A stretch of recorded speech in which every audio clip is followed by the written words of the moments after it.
just to start off, I want to show you for kind of 5 or 10 minutes a couple of slides on how we adapt to university level essay writing.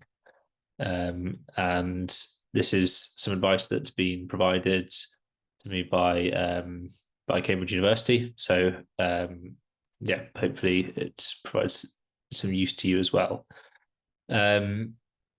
University essays are really quite different to the sort of essays that you produce at school. They're far less formulaic.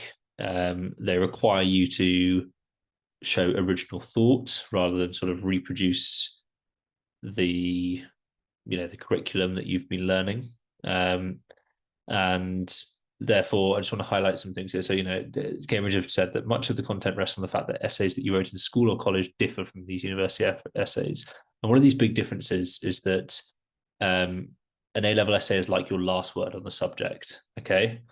However, a university level essay, or in this case, a kind of essay for an essay competition, such as the John Locke Essay Competition, is like your initial thoughts. Okay, so it's your kind of first introduction to the subject, and therefore it's important to treat your reading and the historiography and the sources that you use for your essay with great care, and show why you think they're persuasive, but also allow for alternative interpretations, allow for nuance and subtleties within your arguments. This is something that I'm going to come back to a lot throughout this session today.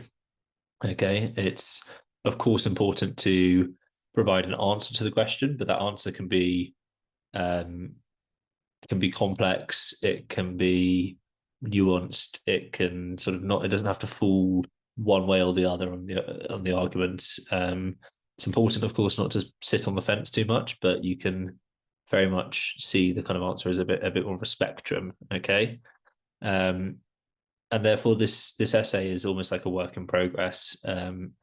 It's supposed to answer the essay question, but also prompt further discussion from anyone who reads it. And this is how the John Locke Essay Competition really works.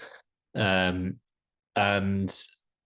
basically what kind of examiners or what anyone reading these sorts of essay competition essays like to do is, or does it also, they design these essays rather to make you engage on a particular issue. They're not supposed to be a complete kind of brain dump about everything you know, right? It's instead supposed to allow yourself to sort of focus the question, define the question, interrogate it, and explain why you've decided to go about the question that way. And this is something that this student does really, really well in the essay. So I'm going to kind of flick between examples of that in a moment. So just bear that in mind.